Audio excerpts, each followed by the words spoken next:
반갑습니다. 붓다의 복과 지혜입니다. 무상한 삶 속에서 진리를 갈구하는 모든 분들께 부처님의 자비와 지혜가 함께 하시길 기원드립니다. 오늘 이 시간을 통해 함께 나누고자 하는 말씀은 선의 본래 뜻이 무엇인지, 그리고 우리가 왜 수행을 통해 무심의 경지를 향해 나아가야 하는지를 되새겨보는 여정입니다. 무심이란 아무런 생각이 없다는 뜻이 아니라 집착과 분별에서 벗어난 청정한 마음, 곧 부처님의 본래 마음을 되찾는 길입니다. 석대승론과 성론종의 수행 전통은 그러한 무심의 깨달음을 지향하며 마음을 닦는 참된 법문을 전하고 있습니다. 오늘 이 영상이 여러분의 마음속 번뇌를 잠시 내려놓고 진실하고 평화로운 자기 자신을 마주하는 계기가 되기를 진심으로 소망합니다. 자, 그럼 선은 무심해지는 경지를 얻는 것이다. 그 여정을 함께 해볼까요? 선은 무심해지는 경지를 얻는 것이다. 어느 날 제자 아난다가 부처님께 여쭈었습니다. 세존이시여, 어찌하여 저희는 매일 좌선을 하고 생각을 멈추려 해도 번뇌가 끊이지 않습니까? 마음을 없앤다는 것은 도대체 무슨 의미입니까? 부처님께서는 미소를 지으시며 잔잔한 연못가로 아난다를 데리고 가셨습니다. 연못에는 진흙이 섞여 있어 물이 탁하게 흐르고 있었습니다. 부처님께서 말씀하셨습니다. 아난다여, 이 물을 맑게 하려면 어떻게 해야 하겠느냐? 아난다는 말했습니다. 아마 저어야 하지 않을까요, 세존이시여? 부처님께서 고개를 저으셨습니다. 아니, 가만히 두거라. 손대지 말고 그저 기다리거라. 잠시 후 연못 속 진흙은 바닥에 가라앉고 맑은 물 위로 햇빛이 비추기 시작했습니다. 부처님께서 다시 말씀하셨습니다. 이와 같느니라.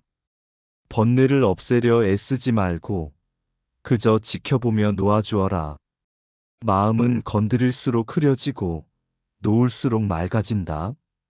선이란 억지로 무언가를 얻는 것이 아니라 모든 것을 비워 진실한 본성을 드러내는 길이니라. 무심은 공이요, 공은 곧 진여의 지혜로 통하는 문이니라. 두 강이 하나의 바다로 흘러들다. 아득한 옛날, 인도의 어느 산속에 한 수행승이 살고 있었습니다. 그는 유식 사상을 깊이 공부하며 마음의 작용과 번뇌의 구조를 철저히 분석하고 있었습니다. 매일같이 그는 마음의 6식, 7식, 8식에 대해 고요히 명상하며 이 마음은 어디서 왔는가? 를 되뇌었습니다. 하지만 어느 날 그는 깨닫지 못한 공허감에 빠졌습니다. 나는 이 모든 마음의 구조를 알게 되었지만 도대체 이 마음의 근원은 어디서 시작된 것인가? 그는 길을 떠나 깊은 숲속으로 들어갔습니다. 그곳에는 한 노승이 있었는데 중관의 가르침을 바탕으로 모든 존재가 공하다는 진리를 설하고 있었습니다. 수행승은 노승에게 물었습니다. 스승이시여, 마음이 실제한다고 배웠습니다. 그러나 스승께서는 모든 것이 공하다고 말씀하십니다. 이 둘은 어찌 함께할 수 있습니까? 노승은 조용히 연꽃 한 송이를 꺾어 보여주며 말했습니다. 이 연꽃을 보아라. 그것은 씨앗과 물, 햇살, 바람 등 수많은 인연의 만남 속에서 피어난 것이다. 그 어느 것도 그것을 절대적 실제로 만들 수는 없느니라. 그러나 그렇다고 이 꽃이 없다고 할 수도 없지 않느냐? 수행승은 그제야 깨달았습니다. 유식은 마음의 씨앗을 보았고 중관은 공의 햇살을 보았다. 그리고 이 둘이 함께 있을 때 연꽃은 비로소 피어나는 것이었습니다. 그 후 그는 석대승론을 만나게 됩니다. 이 논서는 유식 사상을 근간으로 하되 그 안에 열애장 모든 존재 속에 본래부터 깃들어 있는 청정한 부처의 성품을 드러냅니다.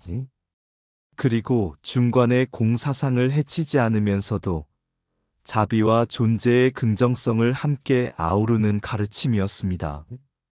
성론종은 바로 그 균형 위에 세워졌습니다. 마음의 정밀한 분석 유식과 존재의 궁극적 비움 중관, 그리고 모든 중생에게 본래부터 깃든 청정한 부처성 열애장을 하나로 아우르며 수행과 깨달음의 길을 다시 열어준 하나의 다리가 되었던 것입니다. 마음을 알면 모든 법을 안다. 마음을 놓으면 모든 법이 쉰다. 무심이란 텅 빈 것이 아니라 모든 번뇌가 쉬는 자리다. 시기 흘러도 그 근원은 본래 고요하다. 열애장은 밖에서 오는 것이 아니라 본래 그대 안에 있다. 공은 부정이 아니라 모든 가능성의 문을 여는 지혜다. 유식은 마음의 그림자를 밝혀주고 중관은 마음의 그림자에 집착하지 않게 한다. 있는 것처럼 보이되 실체는 없고 없는 것 같으나 진리는 숨쉰다. 마음을 비우면 법이 들어오고 법을 따르면 마음이 청정해진다. 깨달음은 먼 곳에 있지 않다. 다만 보는 눈이 흐릴 뿐이다. 모든 것은 마음으로부터 나오고 모든 것은 공으로 돌아간다. 진리는 둘이 아니다. 분석과 통합, 그 모두가 자비를 위한 길이다. 선은 무심을 향해 가는 길이며 무심은 본래의 자리로 돌아가는 것이다. 본래 청정한 그 마음을 가리켜 열애라 한다. 법은 말에 있지 않고 깨달음은 형상에 있지 않다. 다만 지금 이 마음이 진실한가를 살필 뿐이다. 유식과 중관이 다르지 않듯 자성과 공성도 결국 하나로 향한다. 달을 가리키는 손가락. 어느 날 한 청년 수행자가 부처님께 찾아와 이렇게 말했습니다. 세존이시여, 저는 진리를 알고 싶습니다. 저에게 곧바로 깨달음을 주십시오. 많은 경전도 읽고 철학도 공부했지만 아직도 마음이 고요하지 않습니다. 부처님께서 조용히 말씀하셨습니다. 너는 달을 보고 싶으냐? 청년은 고개를 끄덕였습니다. 그러자 부처님께서는 손가락으로 하늘을 가리키며 말했습니다. 보아라. 저 손가락 끝을 따라가면 달을 볼 수 있다. 청년은 손가락만을 뚫어지게 바라보았습니다. 그러자 부처님은 조용히 웃으며 말씀하셨습니다. 어리석은 이는 손가락만 보고 달인 줄 안다. 지혜로운 이는 손가락 너머의 달을 본다. 수행이란 가르침을 실제로 살아내는 것, 달을 직접 보는 길이다. 그러고는 다음과 같이 설명하셨습니다. 진리를 향한 길에는 10가지 뛰어난 승상이 있다. 그것은 단지 말로만 이해되는 것이 아니라 하루하루의 마음 닦음을 통해 드러나는 법의 향기이다. 그 후 청년은 부처님으로부터 10종 승상의 첫 번째 항목인 정직한 마음을 배우며 매일 거짓을 버리고 마음에 거스름이 없는 삶을 살기 시작했습니다. 며칠 후 그는 두 번째 항목인 깊은 신심을 배우고 남의 믿음을 꺾지 않는 말과 행동을 익혀나갔습니다. 그렇게 하나씩 10종 승상의 덕목을 수행하며 나아가자 그의 마음은 점차 맑아졌고 번뇌는 스스로 녹기 시작했습니다. 마침내 그는 자신이 매일 실천했던 그 길이 곧 부처의 길임을 깨달았습니다. 10종 승상이란 성론종의 수행 지침으로 보살이 갖춰야 할 10가지 뛰어난 마음의 상태입니다. 그 각각은 단지 교리적 명제가 아닌 매일의 삶에서 실천되어야 할 수행의 항목입니다. 예를 들어, 직심, 거짓 없는 바른 마음, 심신 깊은 믿음, 무탐욕 탐욕을 버림, 무분별 집착 없는 판단력 등 석대승론과 성론종은 이처럼 실천 중심의 불교, 즉 수행을 통해 마음을 닫고 청정한 본래의 마음을 되찾는 길을 강조합니다. 이 이야기는 달이라는 비유를 통해 불교는 개념이 아닌 실천의 종교이며 십종 승상이 단지 이상이 아니라 현실 속의 지침임을 부드럽고 감동적으로 전합니다. 진리는 말이 아닌 삶 속에서 드러난다. 달을 보려면 손가락을 넘어서야 하듯 진리는 실천을 넘어선 자리에 있다. 마음을 닦지 않으면 지식은 마음을 더 흐리게 할 뿐이다. 정직한 마음 하나가 천경전의 뜻보다 깊다. 참된 신심은 의심을 넘어선 자리에서 피어난다. 탐욕을 버릴 때 마음은 비로소 자유를 안다. 분별이 없는 자리에 차비가 머문다. 깨달음은 머리가 아닌 발 아래에 있다.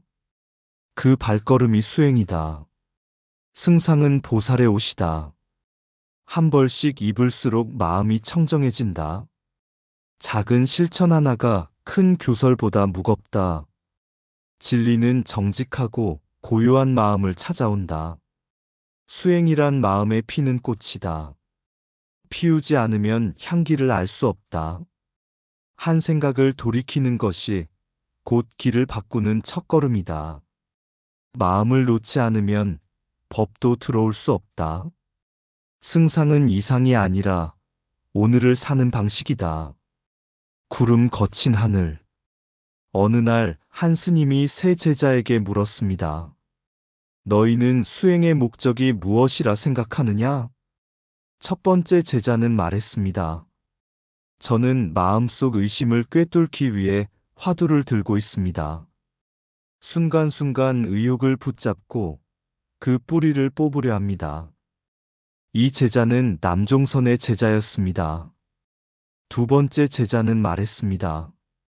저는 숨을 들이쉴 때 그것을 알아차리고 내쉴 때 그것이 사라지는 것을 지켜봅니다. 오직 지금에 머무르며 마음의 움직임을 바라봅니다. 이 제자는 위파사나의 수행자였습니다. 세 번째 제자는 말이 없었습니다. 다만 눈을 감고 앉아 있을 뿐이었습니다. 스님이 물었습니다. 너는 왜 아무 말이 없느냐? 세 번째 제자는 눈을 떠 조용히 말했습니다. 저는 질문이 일어나지 않기를 기다리고 있었습니다. 스님은 미소 지으며 말했습니다. 이 아이가 바로 무심의 길을 걷고 있구나. 그러고는 세 제자에게 다음과 같이 가르쳤습니다. 남종선은 의욕을 들고 그것을 돌파하려는 불꽃이고 위파사나는 흐름을 관찰하며 마음의 결을 따라가는 바람이며 무심선은 모든 것을 놓아 마음이 다시 하늘이 되는 길이다. 다 다르지만 모두 참된 마음 없음의 자리, 곧 본래 청정한 자리로 돌아가려는 길이니라. 그날 밤 스님은 제자들에게 백운경한 선사의 일화를 들려주었습니다. 백운 선사는 늘 말했습니다. 선은 얻는 것이 아니다. 모든 것을 놓는 것이다. 화두조차 내려놓고 안조차 사라지고 심지가 텅 비게 될 때 마치 구름 거친 하늘처럼 푸른 진실이 드러난다. 백운 선사의 무심선은 공부를 한다는 생각조차 잊을 때 드러나는 고요였습니다. 생각 이전, 말 이전, 분별 이전의 자리에 머무르는 것. 그것이 바로 선의 궁극, 무심의 경지였습니다. 다양한 선수행의 진리. 남종선 화두를 붙들고 의욕을 뚫어 깨달음에 이르는 길. 위파사나 현재의 몸과 마음을 알아차리며 통찰을 얻는 길. 무심선 어떤 수행법도 초월하여 모든 분별을 내려놓는 수행. 새 길은 다르지만 결국 집착 없는 텅 빈 자리, 즉 본래 마음으로 돌아가는 여정입니다. 다양한 선수행법의 차이를 인정하면서도 부처님의 참된 목적은 결국 무심의 경지에 이른다는 진리. 깨달음은 채우는 것이 아니라 비우는 데서 온다. 마음이 멈추는 순간 진리는 스스로 드러난다. 화두를 붙잡는 것도 놓는 것도 결국은 하나를 향한 길이다. 아는 것보다 중요한 것은 내려놓는 법을 아는 것이다. 생각 이전의 자리가 곧 부처의 자리다. 선은 행위가 아니라 존재의 상태다. 위파사나는 흐름을 바라보는 눈이고 무심은 흐름에서 벗어난 하늘이다. 모든 수행의 끝은 마음이 아무 일도 하지 않는 그 순간이다. 무심이란 마음이 없는 것이 아니라 분별이 쉬는 자리다. 참된 고요는 억지로 만든 고요가 아니라 모든 것을 허락한 자리에서 온다. 눈에 보이지 않는 하늘처럼 무심은 모든 마음의 바탕이 된다. 선은 길이 아니다. 이미 도착해 있는 본래 마음을 발견하는 일이다. 알아차림이 머물고 화두가 사라질 때 비로소 침묵이 법을 말한다. 공부하려는 마음조차 놓을 수 있을 때 그 자리에 부처가 앉아 있다. 무심은 텅 빈 것이 아니다. 무심은 가장 충만한 지금이다. 하늘을 본 사람 무심의 끝에서 피어난 고요. 깊은 산 속에 3명의 수행자가 살고 있었습니다. 한 사람은 늘 화두를 붙들고 앉아 있었습니다. 이 누구고? 무엇이 나를 보는가? 그는 하루도 빠짐없이 의심을 붙잡고 자신의 한계를 부수려 했습니다. 또 한 사람은 날마다 호흡을 관찰하며 마음의 일어남과 사라짐을 알아차렸습니다. 순간의 흐름 속에서 참된 나를 찾고자 했습니다. 마지막 한 사람은 아무것도 하지 않았습니다. 다만 고요히 앉아 있었고 묻지도 해석하지도 않았습니다. 이 3사람은 오랜 시간이 지나 어느 날 스승 앞에 모였습니다. 스승이 물었습니다. 너희는 이제 어디에 도달했느냐? 첫 번째 제자는 말했습니다. 저는 의심을 뚫었고 모든 질문이 사라졌습니다. 두 번째 제자는 말했습니다. 저는 지금 이 순간을 떠난 적이 없습니다. 일어남과 사라짐을 따라가다 보니 고요함이 그 자체라는 것을 알게 되었습니다. 세 번째 제자는 아무 말도 하지 않았습니다. 그는 조용히 스승을 바라보았고 스승은 고개를 끄덕이며 말했습니다. 이 아이는 이제 하늘을 본 것이다. 구름을 거두고 바람을 멈추었으며 달을 가리키는 손가락마저 놓아버렸다. 무심이란 그저 고요한 것이 아니다. 그것은 번뇌를 넘어선 마음, 생각조차 쉬고 존재조차 잊은 자리에서 피어나는 진정한 자재의 자유다. 그리고 덧붙였습니다. 남종선도 위파사나도 무심선도 그 길이 다를 뿐 결국은 모든 것을 내려놓고 본래로 돌아가는 한 길일 뿐이니라. 그것이 곧 부처의 참된 가르침이다. 선이란 무언가를 붙잡는 공부가 아니라 마음의 먼지를 닦고 본래의 푸른 하늘을 다시 보는 것입니다. 그 하늘 아래 우리 모두는 이미 부처이며 그 무심의 경지 속에 참된 자유가 숨쉬고 있습니다. 무심, 그 푸른 하늘, 고요한 마음, 바람도 머물다 가고 한 점 의욕 없는 그 하늘 아래 나는 나를 내려놓는다. 말로 다 닿지 않는 그 자리는 석대승론이 전한 진리의 거울, 10종의 승상 따라 하나씩 벗어낸 번뇌의 옷자락, 공안도 화두도 알아차림의 첫 순간에 녹아내리고 마음이 마음을 바라보는 그때 선은 다만 말이 아니라 숨결이었다. 무착의 지혜를 이은 그 길 위에 유식과 열애장의 가르침은 텅 빈 듯 가득 찬 무심의 강물되어 잠든 자아를 씻기운다. 묻는다. 무엇이 나인가? 깨닫는다. 무엇도 나일 것 없는 나. 선이란 무심해지는 경지를 얻는 것. 푸른 하늘에 구름이 모두 거치듯 진리는 언제나 그 자리에 있었다. 이상 붓다의 복과 지혜였습니다. 오늘도 복지 구족한 날 되세요. 구독과 좋아요는 붓다의 복과 지혜를 밝히는 큰 자비의 등불이 됩니다.